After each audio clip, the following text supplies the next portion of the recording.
안녕하세요. 오늘은 AWS ECS 오토스케일링 완벽 가이드를 함께 배워보겠습니다. 트래픽에 따라 자동으로 서비스를 확장하고 축소하는 방법을 초급 개발자도 쉽게 이해할 수 있도록 실무 중심으로 설명드립니다. 비용 최적화와 안정적인 서비스 운영의 핵심 기술을 익혀보세요. 먼저 오늘 배울 내용을 살펴보겠습니다. 오토스케일링 개념부터 시작해서 어플리케이션 오토스케일링, CPU와 메모리 기반 스케일링, 다양한 스케일링 정책 종류, 예약 스케일링, 그리고 스케일링 테스트까지 총 7가지 주제를 다룰 예정입니다. 마지막으로 실전 활용 가이드를 통해 실무에 바로 적용할 수 있는 노하우를 공유하겠습니다. 오토스케일링이란 무엇일까요? 한마디로 트래픽에 따라 자동으로 서버 개수를 조절하는 기능입니다. 마치 식당에서 손님이 많을 때는 직원을 더 투입하고 한가할 때는 줄이는 것과 같습니다. ECS에서는 어플리케이션 오토 스케일링을 통해 태스크 수를 자동으로 늘리거나 줄일 수 있습니다. 실시간으로 트래픽에 대응하고 비용을 최적화하며 24시간 자동으로 관리되는 것이 핵심 장점입니다. 왜 오토 스케일링이 필요할까요? 수동으로 서버를 관리하면 갑작스러운 트래픽 증가에 대응할 수 없습니다. 설정하는 데만 10분이 걸리고 그 사이 많은 사용자가 이탈하게 됩니다. 더 큰 문제는 새벽 시간처럼 사용자가 거의 없을 때도 서버가 계속 돌아가면서 비용이 낭비된다는 점입니다. 오토스케일링을 사용하면 이런 문제를 모두 해결할 수 있습니다. 이제 첫 번째 코드를 살펴보겠습니다. AWS CLI로 오토 스케일링 대상을 등록하는 명령입니다. AWS 어플리케이션 오토 스케일링 레지스터 스케일러벨 타겟 명령을 사용합니다. 서비스 네임 스페이스는 ECS로 지정하여 ECS 서비스를 대상으로 합니다. 리소어스 아이디에는 실제 클러스터와 서비스 이름을 넣습니다. 스케일러벨 더멘션은 ECS, 서비스, 디자이어드 카운트로 설정하여 희망 태스크 수를 조절합니다. 민카파시티는 최소 2개의 태스크를 항상 유지하겠다는 뜻이고 맥스카파시티 10은 최대 10개까지만 늘리겠다는 설정입니다. 이 설정이 오토스케일링의 기본 토대가 됩니다. 오토스케일링 설정 원칙을 알아봅시다. 최소 용량은 1에서 2개로 설정하여 콜드 스타트를 방지합니다. 0으로 설정하면 트래픽이 들어왔을 때 태스크를 새로 시작하는데 시간이 걸려서 첫 사용자는 오류를 경험할 수 있습니다. 최대 용량은 실제 필요량의 120에서 130% 수준으로 제한하는 것이 좋습니다. 너무 크게 잡으면 예상치 못한 트래픽 폭증 시 비용이 폭탄처럼 나올 수 있습니다. 초기에는 보수적으로 설정하고 점진적으로 조정하는 것을 권장합니다. 어플리케이션 오토 스케일링에 대해 알아보겠습니다. 이것은 ECS뿐만 아니라 다이너모DB, 램더 등 다양한 AWS 서비스의 리소스를 자동으로 조절하는 통합 서비스입니다. 마치 멀티탭 하나로 여러 전자제품을 관리하는 것처럼 하나의 API로 여러 서비스의 스케일링을 제어할 수 있습니다. 일관된 API를 제공하고 세밀한 제어가 가능하며 IAM 역할 기반 권한 관리가 됩니다. 마이크로 서비스 환경에서 특히 진가를 발휘합니다. 파이썬으로 스케일링 대상을 등록하는 코드를 살펴보겠습니다. 먼저 바토3를 임포어트하고 어플리케이션 오토 스케일링 클라이언트를 생성합니다. 레지스터 스케일러벨 타겟 메서드를 호출하는데 서비스 네임 스페이스는 ECS로, 리소어스 아이디는 클러스터와 서비스 경로로, 스케일러벨 더멘션은 ECS, 서비스, 디자이어드 카운트로 지정합니다. 민커패서티와 맥스커패서티로 최소 최대 용량을 설정합니다. 중요한 것은 롤ARN인데 이 역할에는 ECS 태스크를 시작하고 종료할 수 있는 권한이 반드시 있어야 합니다. IAM 역할 설정을 잘못하면 스케일링이 작동하지 않으니 주의하세요. CPU와 메모리 기반 스케일링에 대해 알아봅시다. 타겟 트래킹 정책은 특정 매트릭을 목표 값으로 유지하도록 자동 조절합니다. 마치 에어컨이 실내 온도를 26도로 유지하는 것처럼 CPU 사용률을 70%로 유지하도록 태스크를 늘리거나 줄입니다. 설정이 매우 간단하고 안정적인 성능을 유지하며 비용 효율적입니다. CPU 목표 값은 60에서 70%가 적당하며 자버처럼 메모리를 많이 사용하는 애플리케이션은 메모리 매트릭 사용을 고려해야 합니다. CPU 기반 타겟 트래킹 정책 코드를 살펴보겠습니다. 포트 스케일링 팔러시 메서드로 정책을 생성합니다. 팔러시 타입은 타어기트 트래킹 스케일링으로 설정합니다. 타어기트 백류 70.0은 CPU 사용률 70%를 목표로 한다는 의미입니다.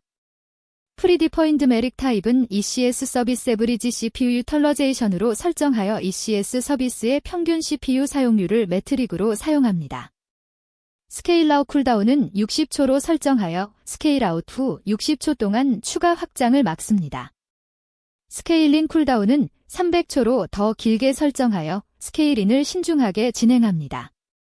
새로 시작된 태스크가 안정화될 시간을 주는 것이 중요합니다. 스케일링 정책의 종류를 알아봅시다. AWS는 3가지 스케일링 정책을 제공합니다.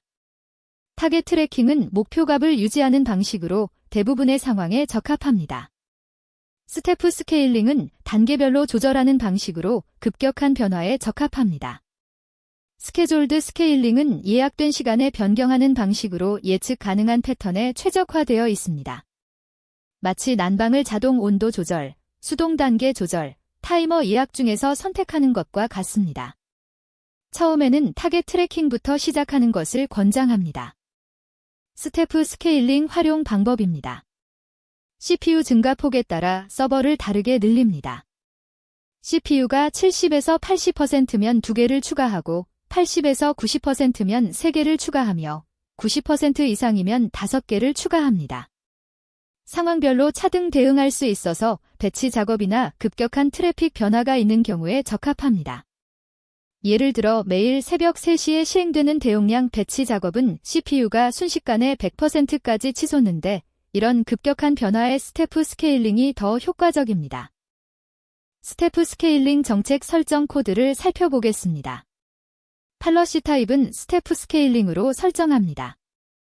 어저스트먼트 타입은 체인징 커패서티로 설정하여 절대값이 아니라 변경량을 의미합니다.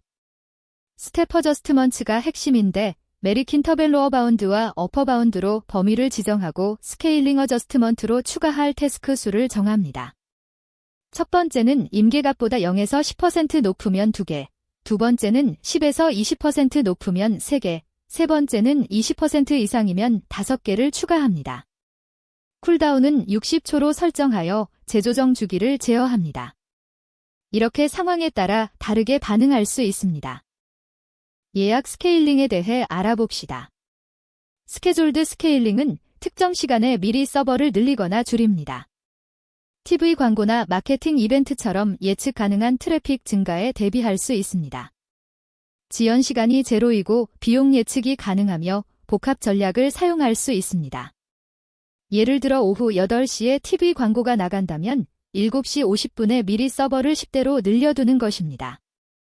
트래픽이 오기 전에 이미 서버가 준비되어 있어서 사용자는 빠른 응답을 경험할 수 있습니다. 스케줄드 스케일링 활용 방법입니다.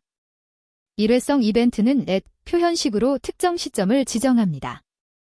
반복 일정은 크란 표현식으로 설정하는데 매일 오전 9시라면 크란, 영구별별 물음표별처럼 작성합니다. 중요한 것은 UTC 시간대를 반드시 확인해야 한다는 점입니다. 한국 시간은 UTC 9이므로 한국 시간 오후 8시는 UTC 오전 11시입니다. 잘못 설정하면 한밤중에 서버가 늘어나는 황당한 상황이 발생할 수 있습니다. 또한 스케일업과 다운을 항상 쌍으로 예약해야 합니다. 스케일링 테스트는 필수입니다. 설정만 하고 끝이 아니라 실제로 잘 작동하는지 검증해야 합니다. 어패치 벤치, JMeter, 로커스트 같은 부하 테스트 도구로 인위적인 트래픽을 발생시킵니다. 클라우드 아치 매트릭과 ECS 태스크 수 변화를 동시에 모니터링하면서 임계값과 쿨다운 시간을 최적화합니다. 테스트 없이 실전에 투입하면 IAM 역할 권한 문제나 설정 오류로 오토 스케일링이 작동하지 않을 수 있습니다. 반드시 개발 환경에서 먼저 테스트하고 프로덕션에 적용하세요. 실전 활용 사례를 살펴보겠습니다. 쇼핑몰 서비스를 예로 들면 평소에는 태스크 2개로도 충분하지만 점심시간 12시에서 1시와 저녁시간 7시에서 9시에는 주문이 폭증합니다. 오토스케일링을 설정해두면 이 시간대에 자동으로 태스크가 6에서 8개로 늘어나고 한가한 시간에는 다시 2개로 줄어듭니다. 쿠팡, 배달의 민족 같은 대형 서비스들이 모두 이런 패턴을 적극 활용하고 있습니다. 피크 시간대에 자동으로 확장되어 안정적인 서비스를 제공하고 비용 절감 효과도 얻을 수 있습니다. 마지막으로 주의사항을 정리하겠습니다. IAM 역할 권한을 정확히 설정해야 합니다. ECS 아토스케일링으로는 ECS, 업데이트 서비스, ECS, 디스크라이브 서비시즈, 클라우드 아치 매트릭 읽기 권한이 반드시 필요합니다. 여러 정책을 동시에 사용할 때는 충돌하지 않도록 주의합니다.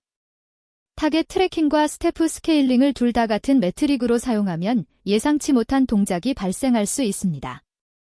스케일 다운도 반드시 예약해야 합니다.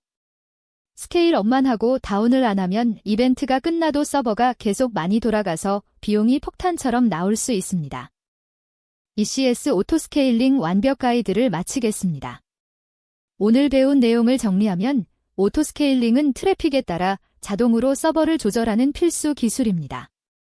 타겟 트래킹으로 목표 성능을 유지하고 스태프 스케일링으로 급격한 변화에 대응하며 스케줄드 스케일링으로 예측 가능한 패턴을 관리할 수 있습니다. 반드시 테스트를 거쳐서 실전에 투입하고 IAM 권한과 시간대 설정을 주의해야 합니다. 오늘 배운 내용을 실제 프로젝트에 적용해 보세요. 감사합니다.